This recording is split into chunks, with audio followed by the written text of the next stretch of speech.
talking about cover letters. Number 1, overview of class structure and rules. Check, finished. Cover letters and why they matter. Anatomy of a cover letter, an example cover letter. That's where we'll spend the most time, looking at the anatomy and the example. Then we have the discussion time, which is let's talk about your cover letters. So I recommend that over the next 45, 50 minutes, you write down your questions about your cover letters, because we will have an opportunity to specifically welcome some of you to share your questions. Well, actually, there'll be multiple opportunities. There's one a bit earlier too. Common mistakes and tips and tricks, and then our idiom of the week. Let's get started. Okay, so for these questions, I want you to answer me in the chat. I want you to type an answer for me. What is a cover letter? Take a minute, think about it, and tell me. I'm going to be looking at the chat. If you don't know, you're in the right place. Don't worry about it. Motivational letter, a CE, quality and competence, a motivational letter, a letter to be sent with a CV. It's like a short letter, question mark. Good, send your guesses. It doesn't have to be correct. A special letter for recruiting, a letter to demand something, a letter we write to tell why we want a certain job. Motivational letter, a summary of your CV in the form of a letter. Letter for a job application. Okay, I'm missing some of these good ones. It's going very fast. Jobs or scholarships? Good, it's a good question. We'll talk about that. Showing your skills, summary of your education and your achievements. Why are you applying for this job? If you want a job or a scholarship, showing your abilities. Very good. Introduce the resume. A letter to sell yourself, like why you should be chosen. Awesome. Good. Okay. You guys did great. I think you got them all. There are 3 main things to a cover letter.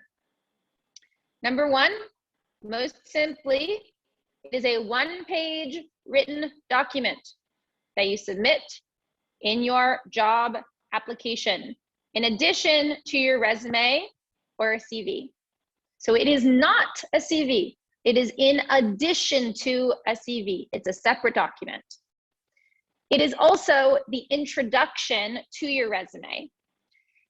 Now, typically you think it's read first, like it's a cover, like it's the first paper. It's not always true. Sometimes they being the hiring manager, will review the resume first. But in theory, you are still introducing yourself in the cover letter. It's a way to get to know you. There's a slight typo in this slide. It says it's a way to get to Change the words, to get to know you. Number 3, it describes why you are an ideal candidate for the job position you're applying to. Okay, so these are the basic tenets that we will remember for the next hour and so. 1 page accompanying your resume, describing why you're an ideal candidate. Number 2, I want your answers in the chat, please. When, in what circumstances are you asked to submit a cover letter? Who asks? When do you need a cover letter?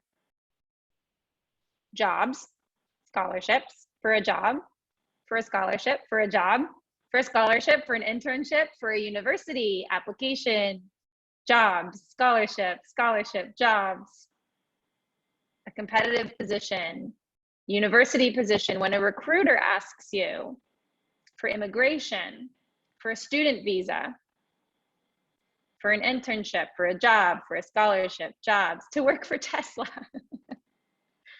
I like that. Is this the same, someone else, we had an Elon Musk fan in the other group.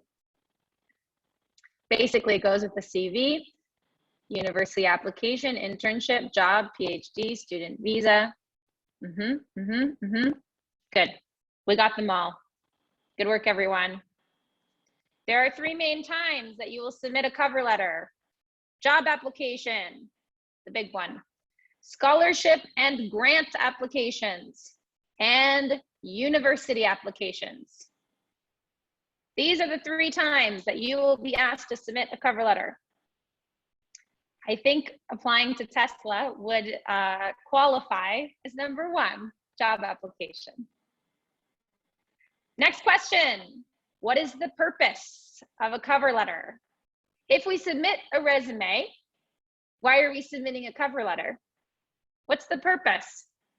If you don't know, that's okay. We're going to talk about it today, but tell me what you do know, or tell me what you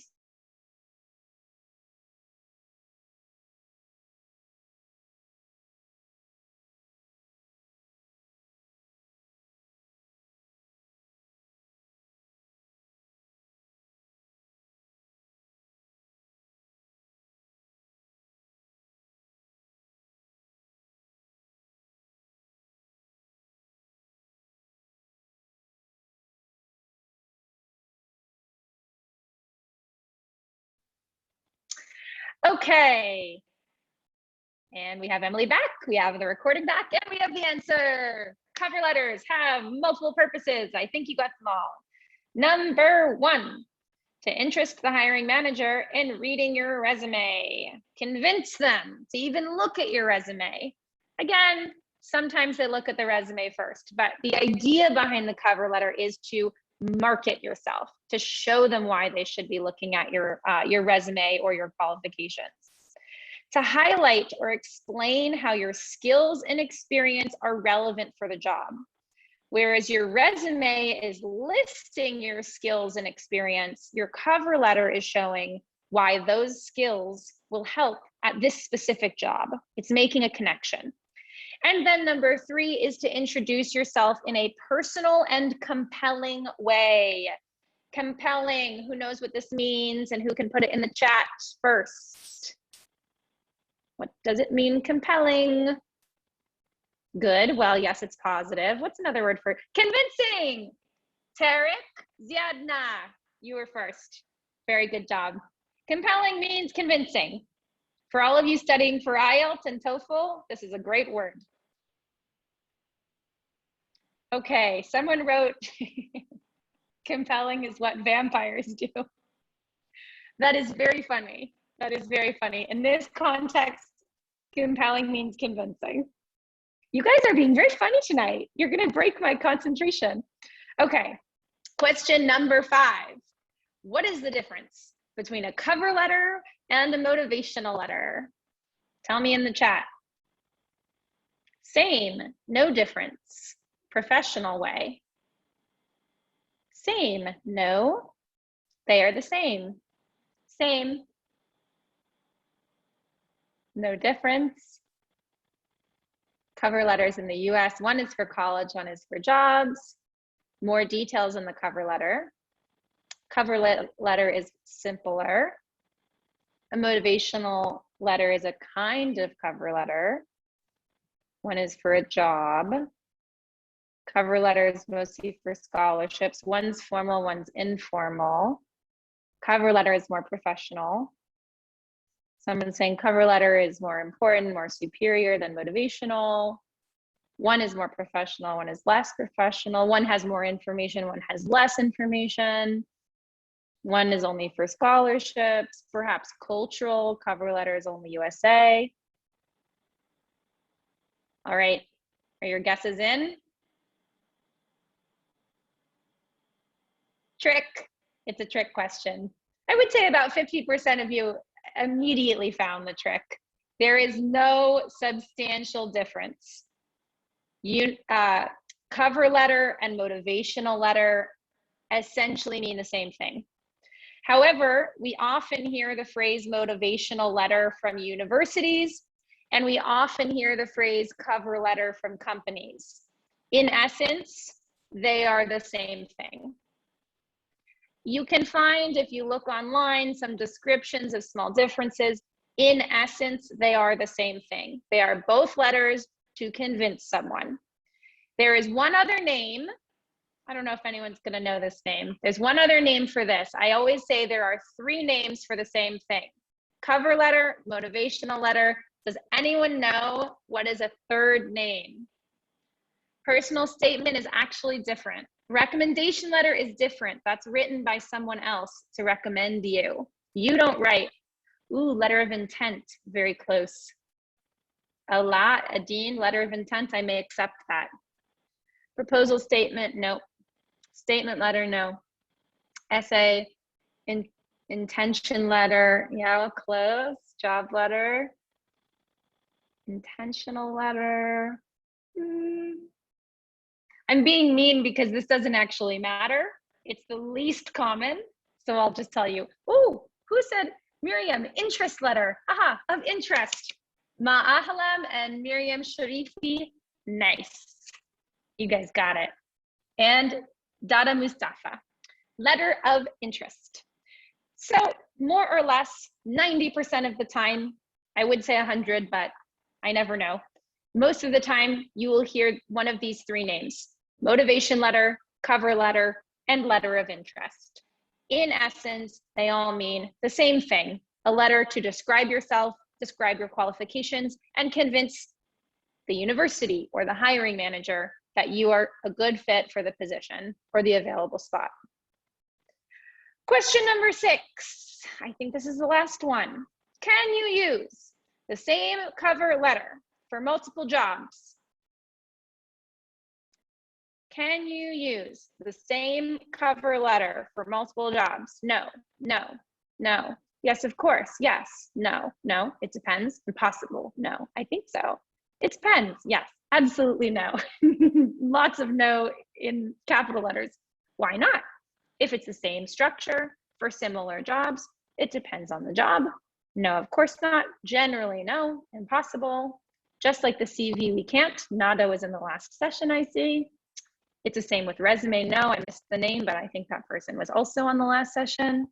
Basically, you can't. It's possible, but you have to adapt it. Good.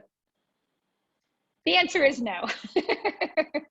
Really, the answer is no. You can bring me every circumstance you want to bring. It's the same, it's a similar job. It's almost the exact same job. It's the same company. Really, the answer is no. How much you change the cover letter can differ. But if you are not adapting your cover letter for different jobs, you do not have high chances of being accepted. These cover letters need to be tailored. Tailored means edited. Edited to be specific to that job.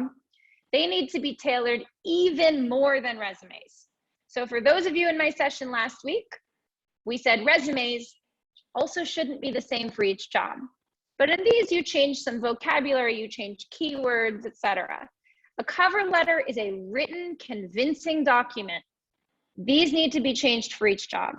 At a minimum, you should include the name and the company details of every different company. At a very bare minimum. So at the beginning of the cover letter, it will say the name of the company. However, you really also should change the content to match the position. You want to be using the keywords that are in the job description. You want to highlight skills and qualities that are relevant to that job description. I do accept that if you're applying, like me, if you're an English teacher, you're applying to English teacher jobs, I accept that they will be similar. But the more that you can tailor your resume to the exact description, the more success you will have. The reason for this is that generic, meaning universal cover letters that you send to every company, they're very easy to identify that they're universal. The person reading them, maybe you have great qualifications, but they know that you spent a total of 0 minutes focusing on their job. It sends the wrong message in addition to maybe not having strong content. Okay, so I thought we'd do some discussion time. I'm gonna have to do some time management tonight. Okay, 1 hour. Oh, not my dog. This is a time that I am going to welcome some of you to join us on microphone. The question I have for you is, are cover letters hard for you to write, and why? If yes, what is hard about them? If you want to share, if you have something to share, please raise your hand. Emily will, my ACCA team from the embassy will welcome you. You'll be nominated on the stage and you can talk. Your microphone will be accessible, so you can talk into your microphone. There will be no video, only microphone. Okay, first up, Amani Ahlam bin Mehdi.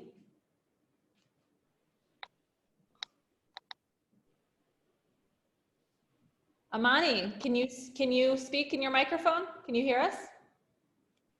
Hello? Hello. Oh, you said the wrong name, I guess. I see English with slice. Maybe, yeah, exactly. Maybe my mouse was not so specific. Sorry, Emily here. Let's Yeah. I'll go to Amani next. Amani, get ready. But yes, English with slice. Well, thank you. Well, it's not really hard for me to write because I know exactly what I want and what to say in the cover letter. So I really didn't have any Amazing. problem writing it. Amazing. Well, then I think you'll be a good resource as we go through what you need to include.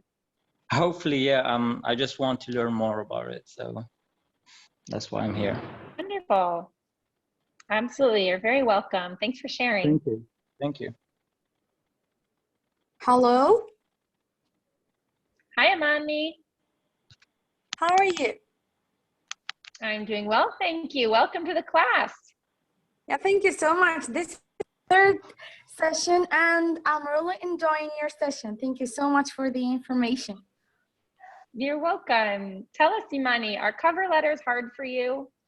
Well, at the beginning, it was hard for me to write a cover letter because I really didn't know what is the cover letter exactly. But now I made some researches and I understand.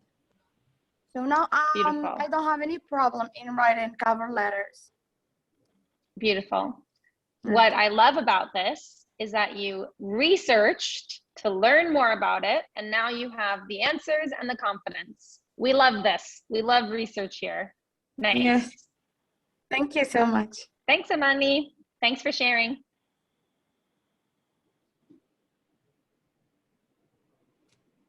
Let's see. Next we have Mustafa Katouf. Hello. Hi, Mustafa. Thank you. Oh, I just muted Mustafa. I'm going to unmute him. Sorry about that.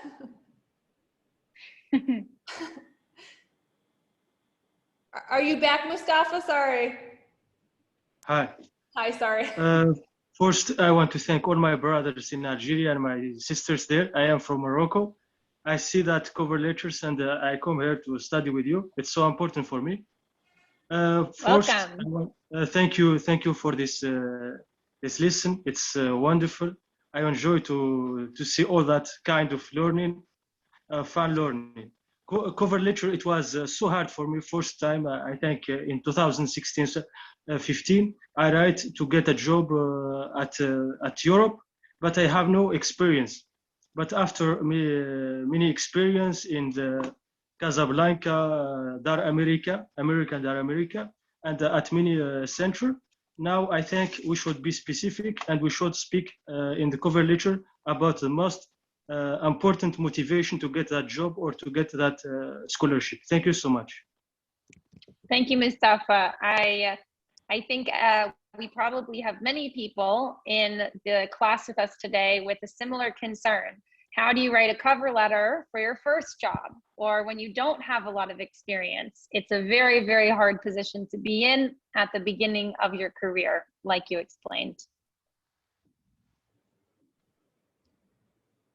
Let's do Mimi. Hello, everyone. Hi, Mimi. Hi, Mimi. Hi, Mrs. Iman and Mrs. Ariella. How are you? Good, thank you. Welcome. Thank you very much. So tell us, Mimi, You are are cover letters hard for you to write? so because I already did it with an American teacher, Mrs. Isabel Callejas, and I thank her a lot. But I'm not nothing is no person is perfect. So we all have problems, okay? So my problems with cover letters are firstly experiences and the advanced level of English, because we have to write it in advanced level in English, especially when you are applying in jobs and scholarships in good universities. Absolutely. Absolutely. I think I'm going to ask Emily to share in a second about how cover letters are hard for her. But with me and Emily, we're writing in our native language. So everyone here, I just have to give a huge applause that you're learning the skill of a cover letter, and you're doing an extremely difficult writing task in a foreign or a second or a fourth, fifth language. It's an added level of difficulty. Absolutely. Thank you, Ariella. Thanks. You're a nice person. Thanks. Thanks, Mimi. Thanks for joining us. Emily, why don't you jump in? Tell us what's hard for you when you're writing a cover letter. Sure. Hi, and everyone. I'm Emily from the American Embassy, and I work at the American Cultural Center, Algiers, which is sponsoring this. So as Ariella just said, we speak English as our native language, and cover letters are so hard because they're awkward. You don't sometimes know how formal you should be and how specific you should be about your experience. You don't want to be too casual, and you don't want to be too formal. You want to set yourself apart from everyone else that they see, but you don't want to reveal too much. So I think everybody struggles with cover letters in every language.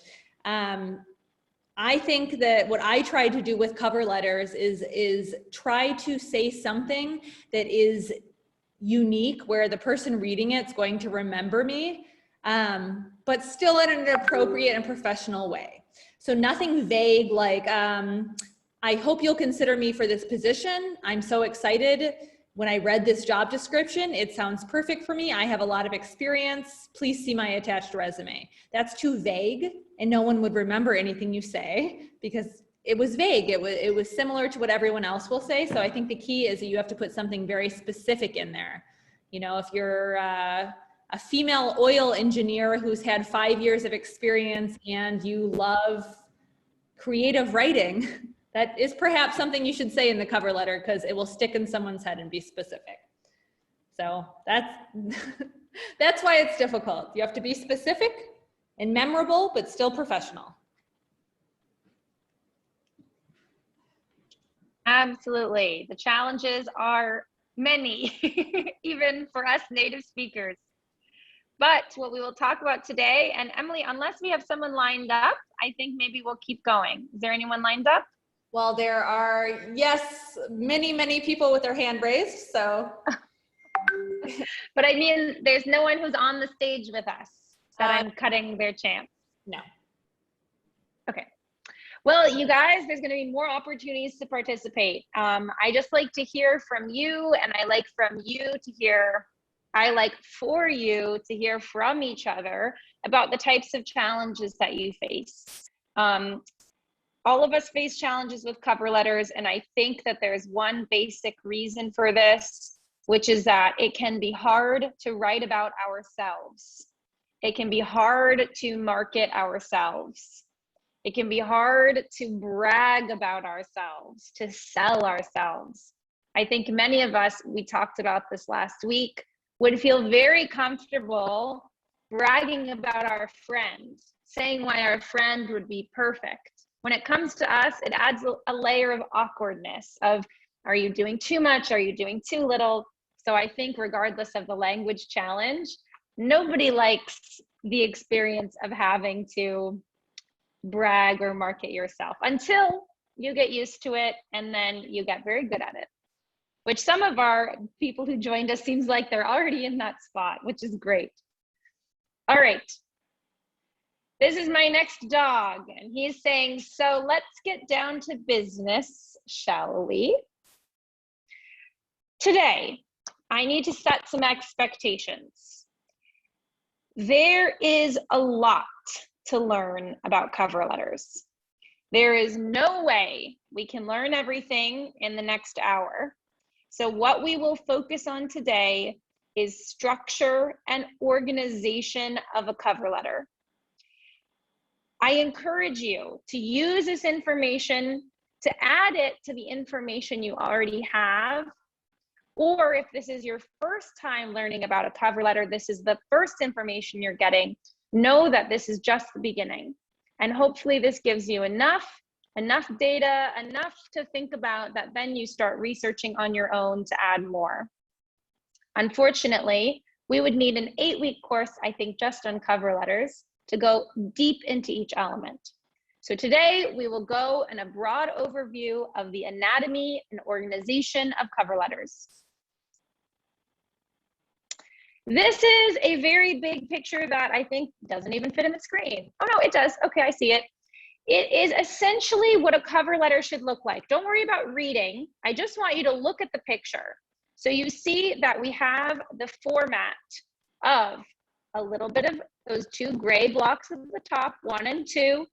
And then we have between 3 to 4 big paragraphs in the middle and a sign off at the end.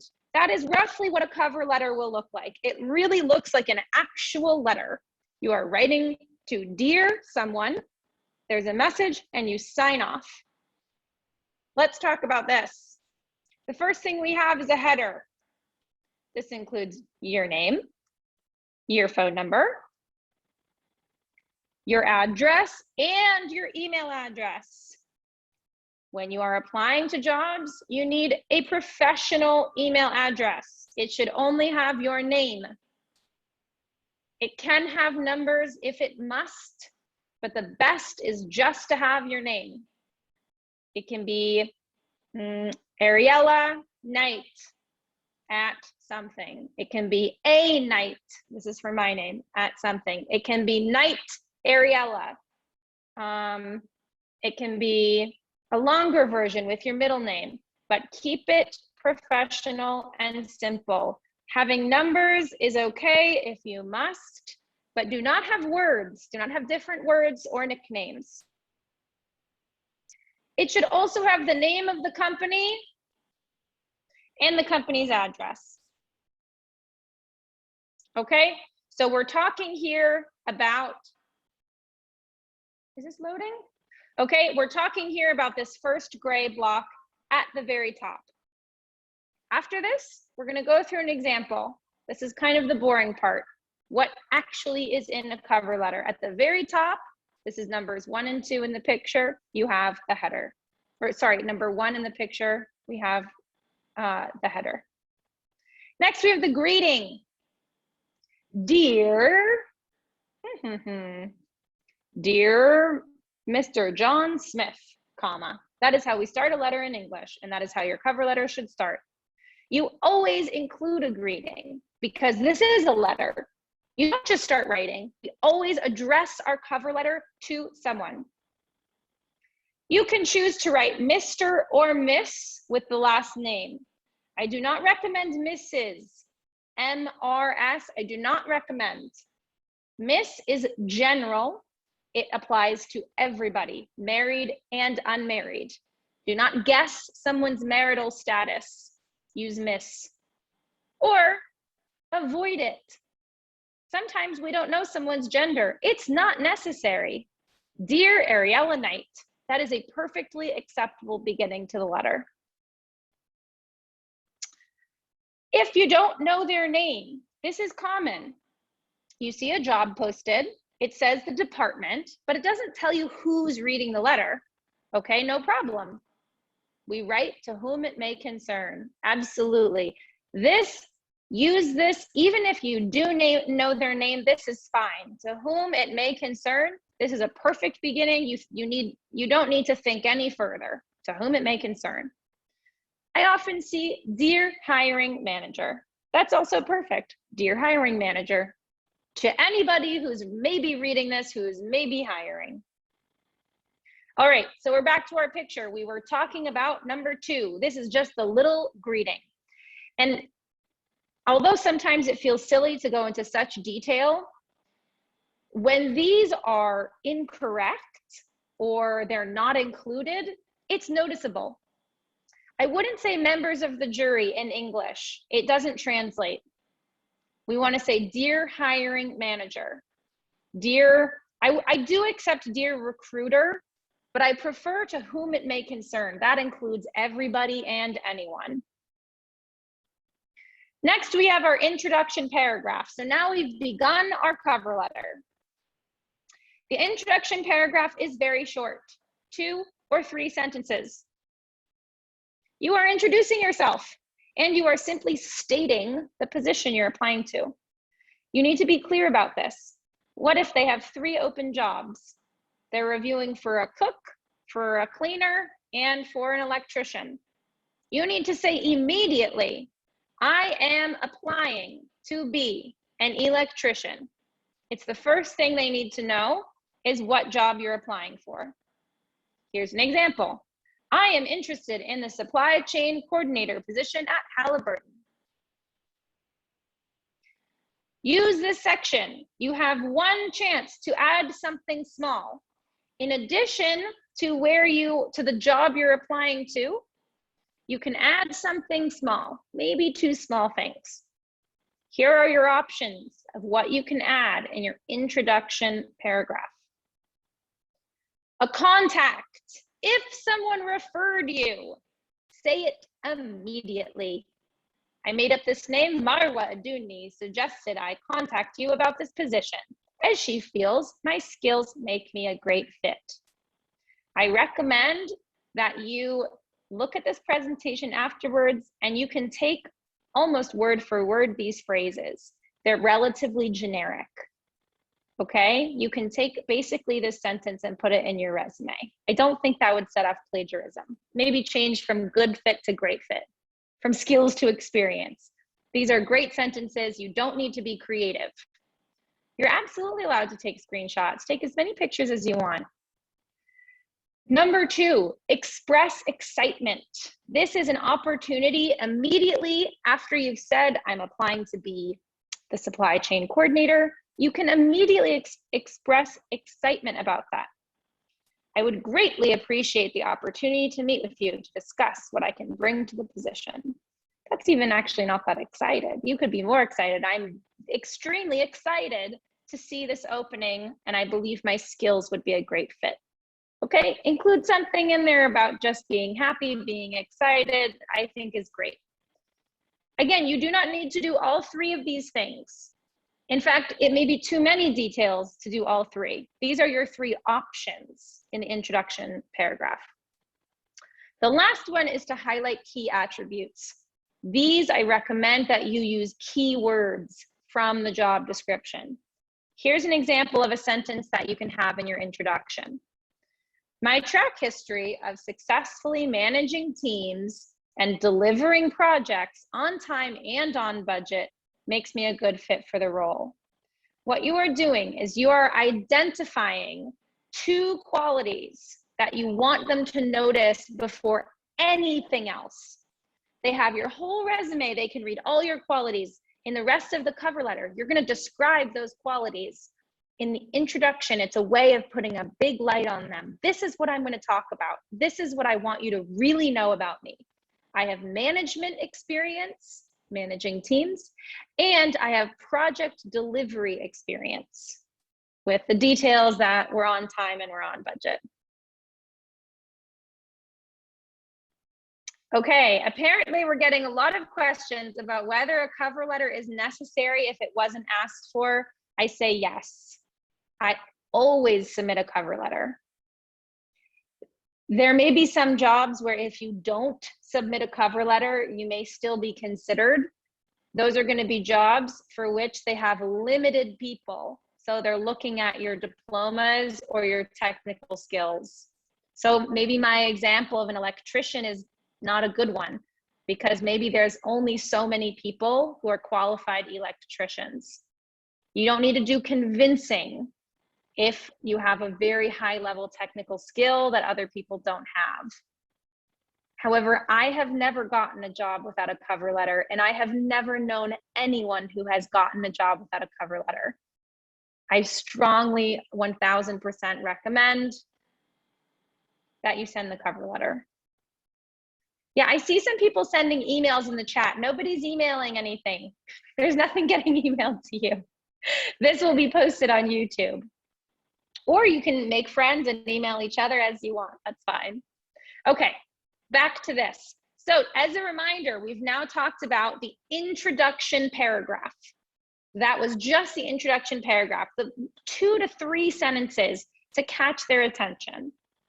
We're now moving on to what we call the body paragraphs. This is the middle, this is the hard part, this is the description. 2 to 3 paragraphs. Again, this is a 1-page document and we are never going over 1 page. Less than 1 page is okay. In between a half of a page and a full page, perfect. So you have 2 to 3 paragraphs to prove why you are qualified to do this job. Okay. In these paragraphs, you need to explain in detail how your past professional experiences, the skills they gave you, to detail your past experiences, the skills they gave you, and how those skills will make you a good fit in the position. I'm going to repeat that because really, this is what you need in your cover letter. It's a series. First, you talk about your past experiences, your past jobs, internships, classes. Then you say what skills those experiences gave you. Because I was a supply chain intern at a different company, I learned this skill. And the third thing is then how that skill makes you a good fit for the new position. This is what we are describing in our body paragraphs.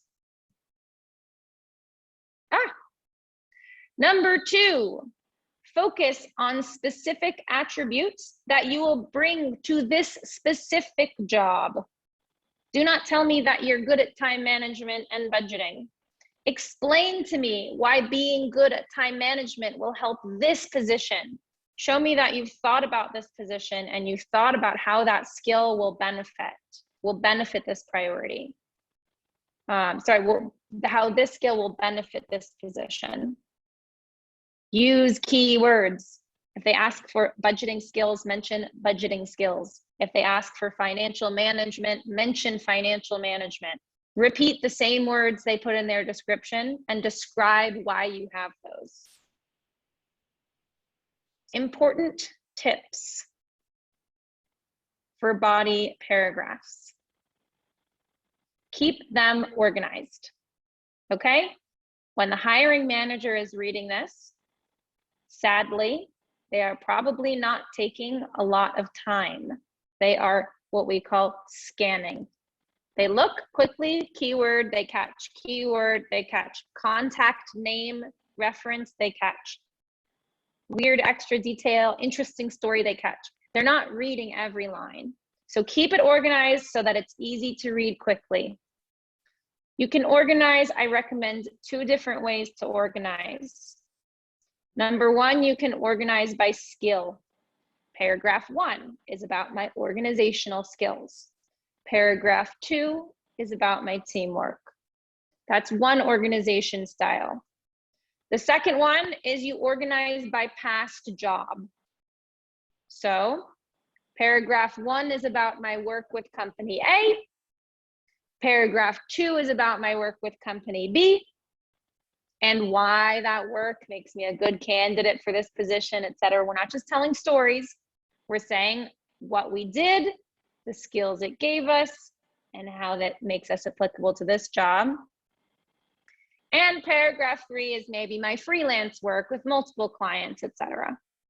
These are 2 different ways to organize the body of a resume.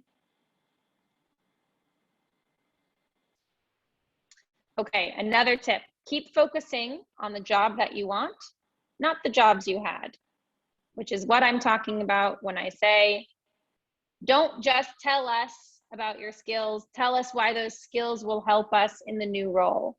This one is really very important. It's the biggest mistake on a cover letter. You explain that you have a skill, but you don't actually say, this skill will help you when I join. I will use my teamwork skills to help make a great team in the new company.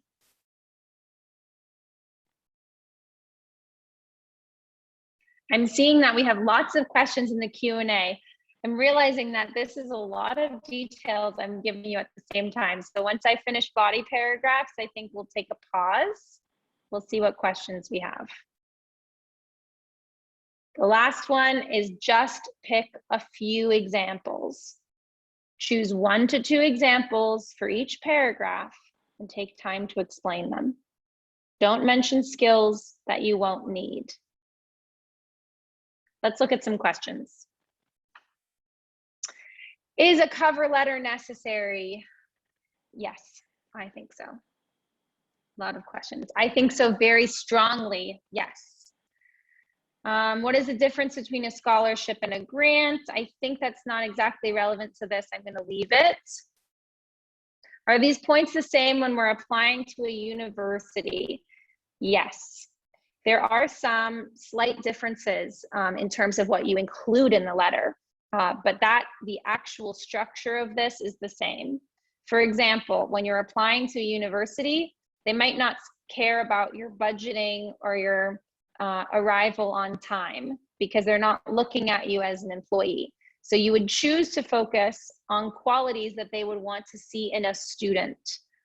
Your examples would reflect your past academic experiences or skills from the professional world that transfer into university, saying, I've never been late turning in an assignment at work, and I would bring that same dedication and seriousness as a master's student in this program. So the essence of the letter will be the same, but the content you choose will be different based on where you're going.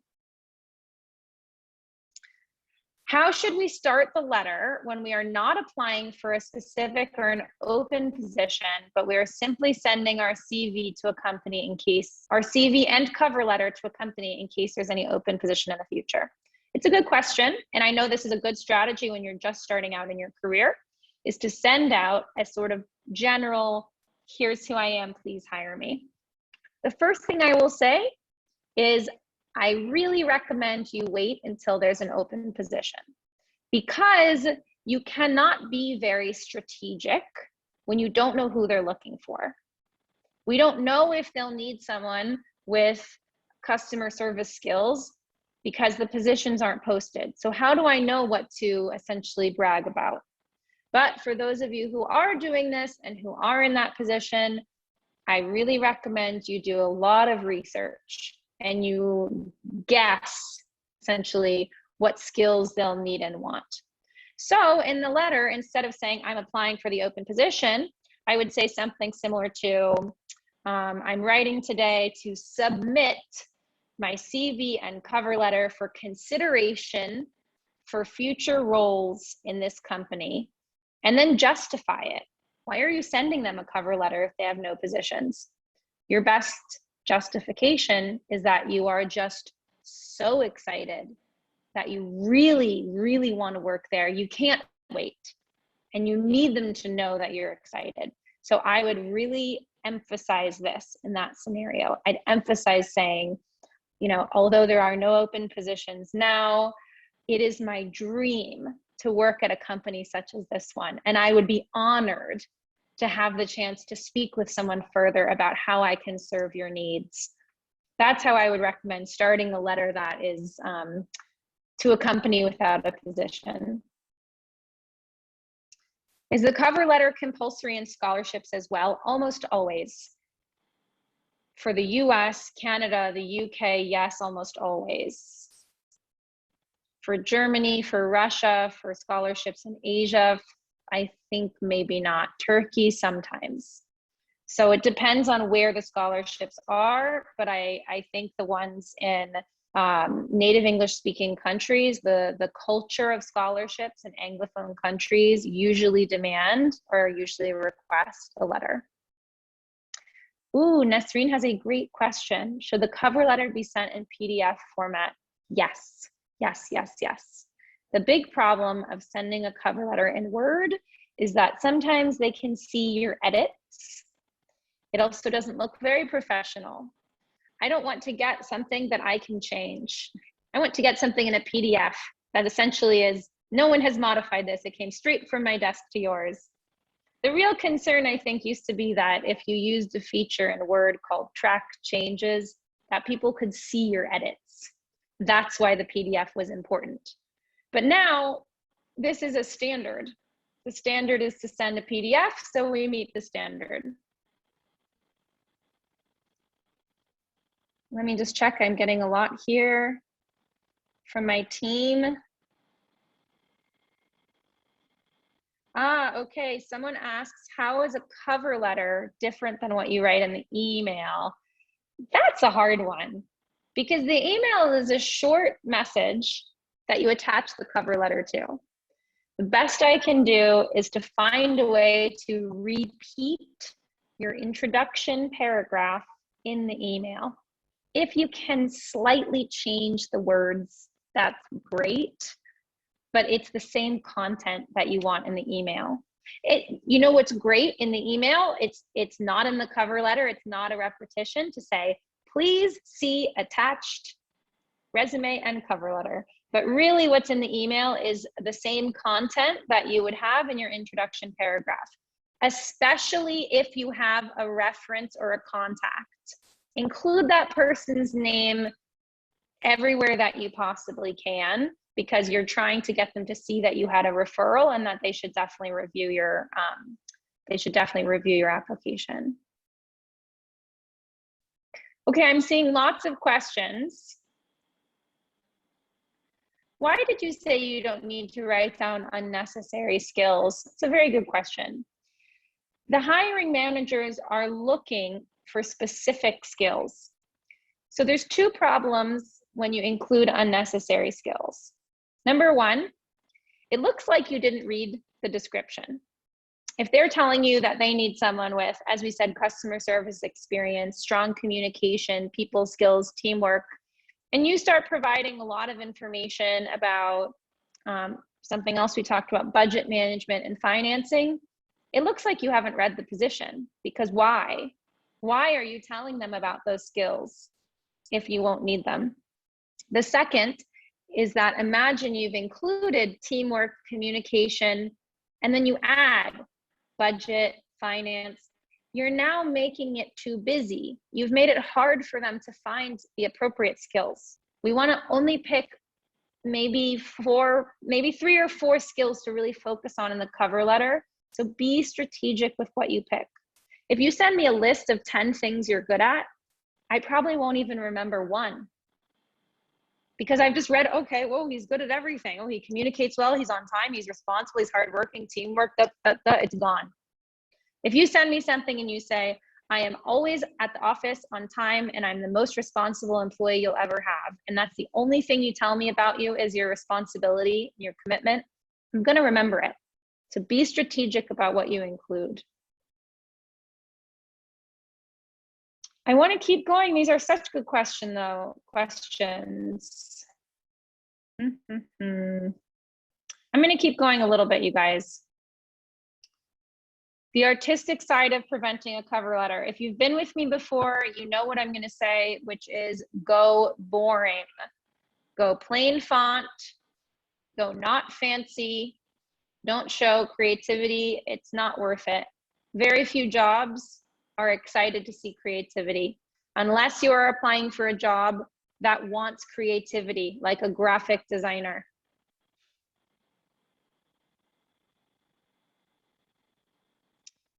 Okay, I'm gonna come back in the Q&A in a little bit, but I'm gonna keep going here so that we have some time at the end for you guys to jump in. So after we've written our cover letter, in conclusion, we thank them for their time. When I say the reader, I mean the hiring manager. You repeat that you're interested. And you can include a summary of your key attributes again. Then, you can say, I would love to have an interview to discuss my qualifications further. That's fine. These are good things if your cover letter is too short. These are kind of phrases you can add to make it longer. You can also provide, state in the sentence, I can provide references upon request. Again, I don't think it's necessary. All right, so again, this is the structure of our letter. As we see, nice and boring. We're all the way down to number 6. This is the sign off. Remember, we're still talking about a letter. It's still like you're writing, you say, dear, da, da, da, you write, and you sign off. You finish with a formal closing. These are your options.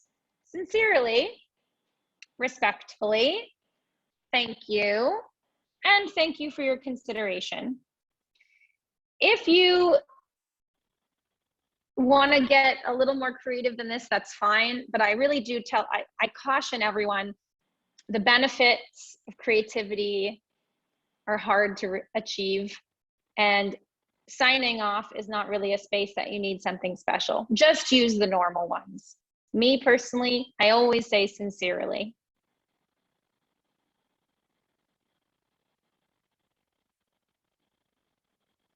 Okay, so tell me, we've now talked about the different components of a cover letter. What do you think is the hardest part? Now that we've really gone into the detail, what do you think makes this so hard? Is it in the body paragraphs? Is it the descriptions of yourself? Is it choosing how to organize the information? Is it choosing what skills to talk about? Body paragraphs, the introductions, all of it. The third one, that's the introductions, yeah, I think a lot of people are seeing number 4, the body paragraphs. Descriptions of skills and experiences, selling yourself, how to get people's attention, good. Body paragraph, how to make your skills look impressive. Organization, what skills to pick, what skills to choose. Body paragraphs, how to be convincing. Okay, very good. All right, so I have an example for us to read together. We only have 30 minutes. I'm worried this will take a long time. Well, we'll just start by looking at it, and we'll decide if it takes too long, then we'll move on. But here is an example of a classic cover letter. I have made this cover letter up. I invented it. I decided that I was someone named Wendy Rice. And Wendy lives in Algeria. And Wendy's an English teacher. What a surprise. I knew how to write a cover letter for an English teacher. So at the very top, we're going to go into each section now, but I'm showing you the big one so that you can see how this looks with an actual letter. You'll notice at the top, I also included Wendy's information, which is important. You can have slightly different formats. Me, I usually choose the format that I put it on the top, but you can also line it on the left side. Raouf is calling me out saying there's no Wendy's in Algeria. Okay, let's say Mazel. Maybe some Wendy's are coming. Okay, oh my gosh. Okay, so here is a zoom. This has parts 1, 2, and 3. Header, greeting, and introduction. So in our header, we have Wendy J. Rice. This is her address. She's at 123 Algeria Boulevard in Algiers. I added a US style zip code, but however the address looks, that's how you include. She has her email and her phone number. Then we have the company's information. We're applying to Peters Learning Academy, and we have the address. Then we're going to do our introduction. Dear Benjamin Flood, that's the name of this Algerian business owner.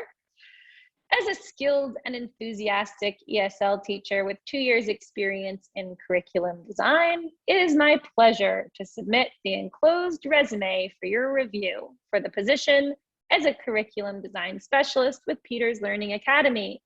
My professional background and my passion for education make me uniquely qualified for this role. What do you think? What did Wendy focus on in the introduction? Did she include a reference?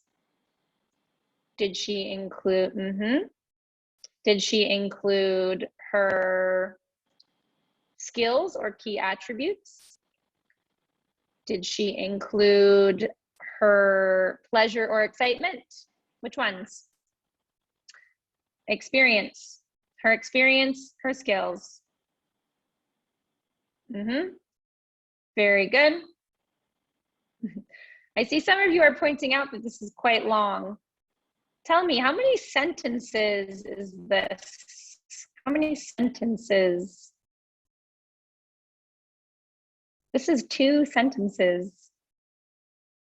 This is just 2 sentences, which you can tell me perhaps it's too long for 2 sentences. However, it's still only 2 sentences. I think when you have more than 2 or 3 sentences, it gets very complicated. Just 2 sentences, you can include quite a bit. They are long sentences, they are complex sentences. We can have a disagreement about if they're too long, but it does include everything that she needs to see. And it's not listing it out, and it's still an introduction. Okay.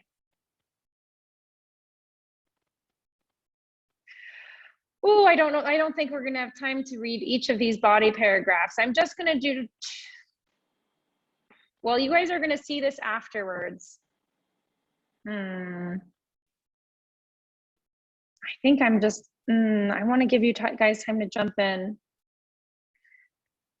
Essentially, we have 2 body paragraphs. In the first body paragraph, she talks about her curriculum design skills. In the second one, she talks about her passion for curriculum design. Something I wanted to mention about the second paragraph, I'm now looking at, let's read the second paragraph. Okay, we've skipped the first paragraph because we're running out of time. So she says, in addition to my professional background, that's a reference to the previous paragraph. So the previous paragraph was about her professional background. I would bring a true passion for curriculum design and education methodology to this role. Okay, so now we know this paragraph is going to focus on her passion. Well, I knew I wanted to be a teacher from a young age. This is a personal detail. My passion for the technical side of teaching, including curriculum design and learning methodologies, came from my master's studies in linguistics and didactics at university. Okay, so now she's talking about the root of her interest and casually mentioning, making sure that you know that she's actually has a degree in this topic. My career goals now include working as an education specialist or curriculum designer and eventually pursuing a PhD in this topic. I would be honored to bring my passion for creating engaging educational content to Peter's Learning Academy. I wanted to point something out here that I don't often see in cover letters. I don't often see people talk about where they want their career to go, where they're aiming, their longer term vision for their career, and how this job will fit into that. That is something that can be very interesting for a hiring manager to see. I think people worry that if you say this, and this person's career goal obviously is not at a school if she says she's getting her PhD. And so you worry, if I say this, they'll know I'm leaving, etc. Well, any good company knows that you probably won't spend the rest of your life with them, but show them that you have an outside motivation that will keep you good at your job and will keep you dedicated. If they know that this person is pursuing a PhD in this field or a similar field, they trust that you say that you're passionate, and they trust that you will be self-motivated to continue learning. As long as the long-term goal is not completely unrelated, this can be a great resource to get the hiring manager's attention and to help them remember you. When I'm thinking about the applications, I will then go back and I will remember, oh, there's that one who wanted the PhD eventually, that one who's really like personally passionate about this topic. Don't be afraid to mention your longer term career goals, as long as you're making sure that they are aligning with the job you're going for. I think we often say what I can bring to your job, which is perfect, but it's also nice to mention, and the reason I want this job is not just money, it's not just that it's close to my house, it's not just that I like the hours, but it actually aligns with my longer career vision. All right, conclusion and sign off. I look forward to discussing my qualifications in further detail. Thank you for your consideration. Simple, short. Discussion time. What did you find surprising about this cover letter? We're not going to do it on the mic, you guys, because we've got 15 minutes. Yusuf is telling me you didn't precise the perfect size for those paragraphs. I don't think there's a perfect size for the paragraphs, except visually they need to be on the page. You don't want one that's huge, one that's small. As long as you're staying within one page, it looks organized and the content is organized. I don't mind if you have a paragraph that's even up to 5 or 6 sentences. If you do writing my style, which is long sentences with commas, maybe one paragraph is only 3 or 4 sentences. Someone who has shorter sentences maybe has 6 or 7 in one paragraph. What did you find surprising? Very detailed. Is the font important? Yes. If you were here on the resume workshop, you know that I consider only 6 fonts appropriate. Look back at the resume slides from last session to learn about fonts and formatting. Yassine says it's very long and very detailed to me. Absolutely. And what I often see in cover letters that they are very, very short and they are simply repeating what's in the resume. You may have a shorter writing style, it may be more succinct, but the point of a cover letter is to explain. So use your space to explain. Tell me exactly what it is or who I'll be getting. I'm learning about you. Abdurraouf thinks we should have bullet sentences. You can use bullet sentences. However, remember that your resume has bullets. If it really makes sense on your cover letter, you can have bullets. However, here's what I want you to think about. Are you using bullet points because you want to mention 5 or 6 skills?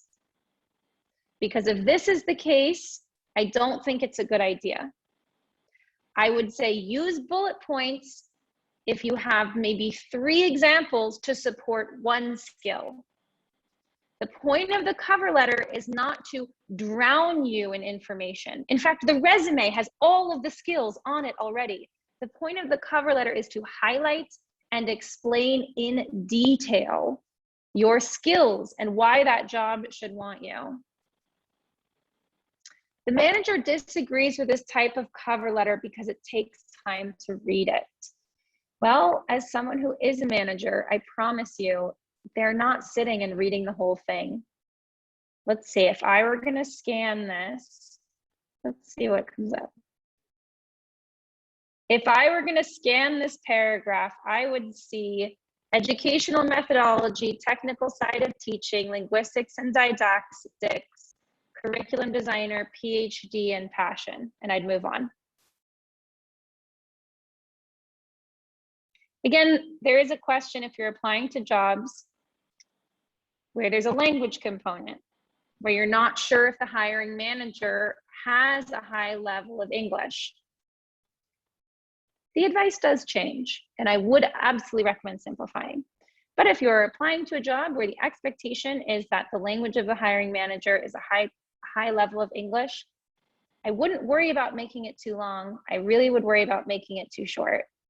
I promise you, I'm reading cover letters relatively frequently, and they're often just the same sentences in the resume that are not explained and that are not communicated how they would help me as the hiring manager, right? I'm supposed to be convinced. I'm supposed to hear, how will you help me? Do they really skim that much? It's scary. Well, I can't speak for everyone, but when you have 20 resumes in front of you, I promise you, you're skimming. This is why you mentioned the contact name first and in the email. It's why if you really need them to know your university name, the university name matters, you write that with capital letters to catch the eye. How about a cover letter for someone that has no experience? Well, I would push back on that. I would say you have no professional experience. I would look very carefully at the job description and see what they're asking for. If they ask for 3 years experience, okay, you have a problem. But a lot of times they're asking you for skills. So imagine they're telling you that they need an operations assistant with high organizational skills, a high level of technical capabilities using Microsoft Word, using, I don't know, Google applications, something like this. These are all skills that you may have without having had professional experience. So find ways to talk about how you have those skills. What is evidence of you being highly organized? You can say, I offered to organize the group project in my Master's 1 and maintained consistent communication with the group throughout, and it resulted in this grade. So it is not necessarily professional experience that you need. It's the ability to provide evidence of your skills and your attributes. Nowadays, you have a lot of, If you don't mind, I'd like to add something to that as well. Come in, jump in, yeah. Okay, hi everyone. Again, this is Emily from the U.S. Embassy. Sometimes we interview people who are younger and who are earlier in their careers and they haven't maybe worked in a professional setting before. And we ask questions such as, tell me about a time you've organized something. We want to see that they're a very organized person who can do a lot of things at once. And a lot of times, I mean, everyone here on this call right now has organized something before. You maybe started a club at your university. You perhaps started a book club. Perhaps you did some group. You organized something in some way, or you organized your household finances. Or we've all organized things in our life all those times. Those things are completely relevant. So I think the point is to just characterize. We're not asking for a time you worked for a Fortune 500 company where you were in charge of the accounting. I think we can all just look to things that we do in our lives and to things that we have done as an example. Those examples are totally fine.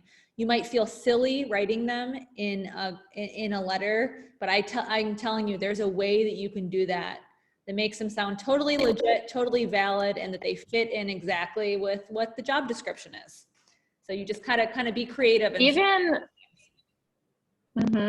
even things like I visit my grandmother every Sunday and make lunch with her.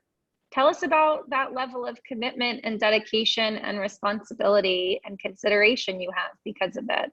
So it's the hiring manager can't see what you're not showing them, and don't be afraid to share with them where you learned these skills, even if they're not in a professional environment. Remember that everybody started somewhere. All of us have been in that position of applying for the first job and not having the skills. So there's there may be more understanding on the side of the hiring manager than you think. All right. Well, I'm going to keep going because we're almost towards the end here. Any questions? Any questions about the example cover letter? It's fine if it's not your style. It's fine if you have disagreements with it. I invite you to have disagreements and to research them and to look up, why is it like this? Should it be like this? The different opinions on bullet point lists. Use this as a starting point of your research. Abir is asking about applying to scholarships. As I said at the beginning, a motivational letter and a cover letter, whether it's for a scholarship or a job, are in essence the same thing. The scholarship will almost always list the qualities they want in recipients. So you write the letter to address those qualities. They want to see leadership, we're writing about leadership. They want to see community building, then we write about community building. In essence, it's exactly the same. It's a long cover letter. Guys, this is what one page looks like. This is a one-page cover letter. This is why they're hard. You think you can write 3 sentences and send it? That's not a cover letter. They take time. A writing service I don't recommend. I think it's better to develop the skills on your own. Can you add your website? Yes, I would have your website everywhere. If you are using your website to talk about your skills, 100%, and you can even talk about your website in the body, if that's something that will really help them see your skills. The great thing about a website is it pops off the page on a PDF because it's blue. So when you're talking about scanning, someone will always scan. They'll pick up the website when they're scanning. It is okay to add references. That's a good point. Some people prefer to add the references directly on the cover letter. If you've asked your references ahead of time, if they give permission for that, that's completely fine. That can be a good way to also add space if it's a little full. You didn't make me crazy. Who made me crazy? I'm trying to think what I'm getting crazy about. How many pages? One page. The managers don't look deeply into the details. Isn't it frustrating? We put so much work into these cover letters and the managers often have maybe 1 hour to review 40. These are the sad realities. And one day you guys will all be the cover letter, the hiring managers, and this will be your latest problem is how do I review these? Okay, so I wanted to do another mic moment. Emily, what do you think? Do we have time or no time? Let's do Actually, it. I think we, okay. Let's do a few. We're gonna do, well, I'm gonna take 3. Who are the 3 lucky people? Come on and tell me, what questions do you have about your cover letters? Come on and share a question. I can't promise an immediate answer if it's a long one. We'll try to take some short ones. Okay, let's do Dahman Tahri first.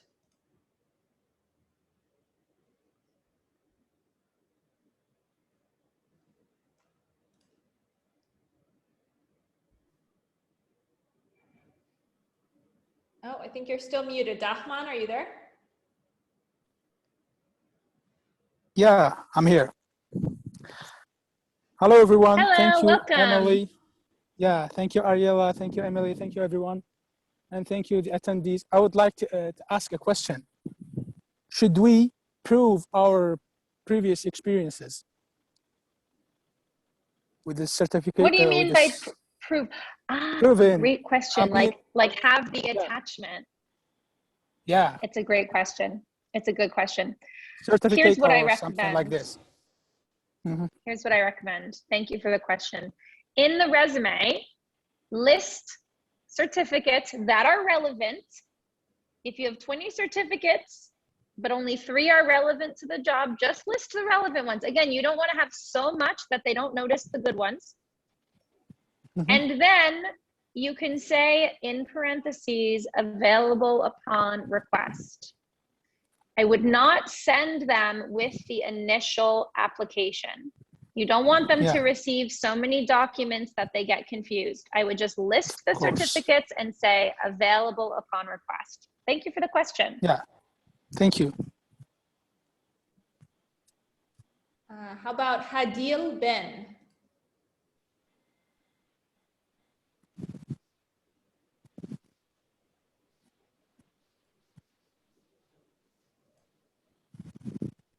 Hadil?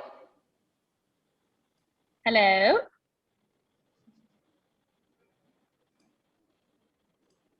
I think you're still muted, Hadil, if you can unmute yourself. Okay, well, while you're trying to do that, let's go to Fatima Gaufi.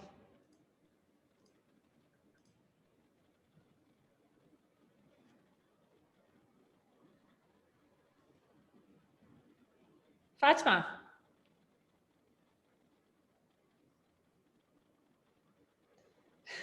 Hear me?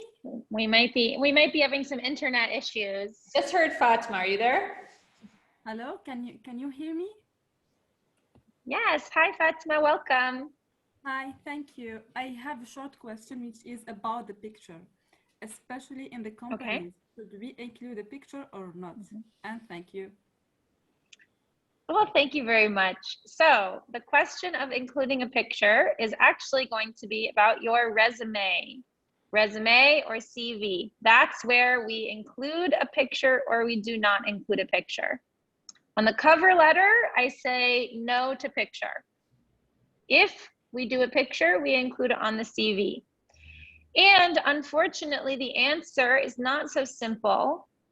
You have to do some research. If the company you're applying to is, essentially you need to know what their expectations or their company culture is.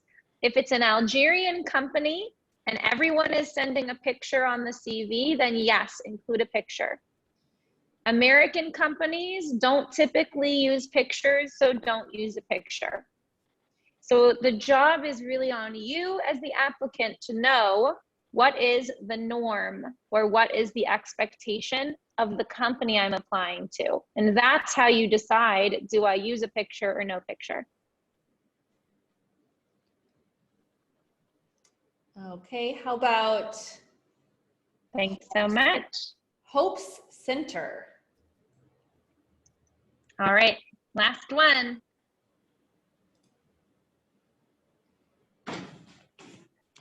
Hello. Hi.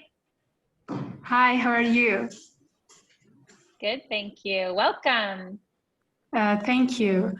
I'm asking about how to say our abilities correctly, or how, if we're supposed to put a story on the body. Interesting. It's a good question. I think what I recommend is you choose one example to demonstrate why you have the ability, or an example to show that you have the ability. So let me think of an example. So let's go back to our supply chain coordinator, the first example. Maybe in his first paragraph, he wants to say he's organized. He can either say where he learned to be organized. You know, as a supply chain intern, which was what we said before, at this other company, I had to manage a lot of ongoing work, which required organization. So it's evidence, or it's sort of a justification for the skill. Or you can prove the skill by showing a story when you had to be organized. So my organizational skills were a necessary component in my successful launch of my sister's business, where I handled 500 client phone calls weekly, something like this. So yes, you do need, I hesitate to call it a story, but you do need something to show that you have the skill. It's to say I'm organized, I have no way of knowing what you mean by organized, or really even believing you. Give me a little story to show. Give me a little evidence, a little something about the skill to really give it flavor and to be compelling, convincing. Oh, thank you. Awesome. Thanks so much. These are. Oh, thank Sorry? you very much. Okay. Thank you. I think it was okay. I think there maybe is a delay. Okay, you guys. We have a few slides left. I'm gonna ask for maybe a few more minutes of your time. If you have to go, that's okay. You have to go. I mean, it was okay the whole time. It's a webinar, but we have a few common mistakes to avoid. Rewriting exactly what's on your resume. It's easy to spot. same words, same sentences. What's the point? It's a waste of a second document if it's the same. Writing too much and including information that isn't relevant. Writing too little, so there's nothing interesting to learn. Spelling mistakes and not customizing your cover letter to the job. I had an article here on Forbes that says almost 50% of hiring managers will throw out a cover letter that's not customized. Remember when we were talking about why you should make your cover letter customized? Well, half of hiring managers throw it away if it looks like it wasn't written for them specifically. Similarly, almost half, almost 50%, will immediately throw out a cover letter if there is even one spelling mistake. Okay? This is something where I really think there's no excuses. Get the spell checker, find a way to have someone else read it. Make sure there are no big mistakes on a cover letter. It should be something you've reviewed, you've edited, and you know has no spelling errors. There's nothing worse than missing out on a great opportunity for something so dumb like spelling. So these are your common mistakes to avoid. Here are 4 tips and tricks for an amazing cover letter. As we just said, spell check is your friend. Use it. Please spell check your letters, especially if you have anything that you've translated. Punctuation is different in different languages. Please make sure that you're punctuating correctly, that you're using the correct quotation marks. These details are important in your cover letter. Ask friends and mentors to read your letters and provide feedback. Read your letter out loud. Does it make sense? This is really a letter you're writing to someone. Does it flow? Is it too long? Is it too wordy? Is it too little? Is it organized? Okay, it's a great tool, is reading it out loud. And the last one is Google is also your friend. Spell check is your friend. Google is your friend. There are so many cover letter writing tips online. I really recommend that you look up example cover letters in the industries you want to work in. Google cover letters for program management, cover letters for English teachers. You cannot plagiarize them. You cannot use the examples you find, but they can show you organization, different ideas for skills to highlight. Use the resources at your disposal. Yeah, sorry, customized means you write it for the specific job. To be customized means it's not the same letter I give to everyone. It's for your job. I've written a different letter, a unique letter for that one job.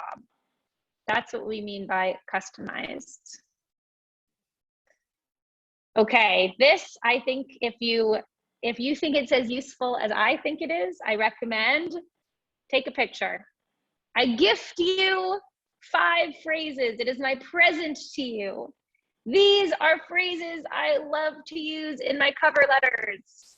I believe I bring X to the table. This is an idiom. It means I bring this with me. I bring a positive attitude and a willingness to learn to the table. Number 2, my unique experience in X positions me to excel in this role. My unique experience as an English linguistics student in Algeria positions me to excel in this role. These are just fancy phrases. These are fancy little clever phrases that you can use in your cover letters. My background in will allow me to hit the ground running in this position. Hit the ground running means you learn fast, you start quickly. All right, I think you guys can read the rest. You can see it on the recording. I'm just aware of the time, so we're gonna keep going. Here are your presents. Business idiom of the week. This is your homework assignment. You can put a story online of you using this idiom. If you tag me and the embassy in it, I will review it and I will tell you if you are doing it correctly.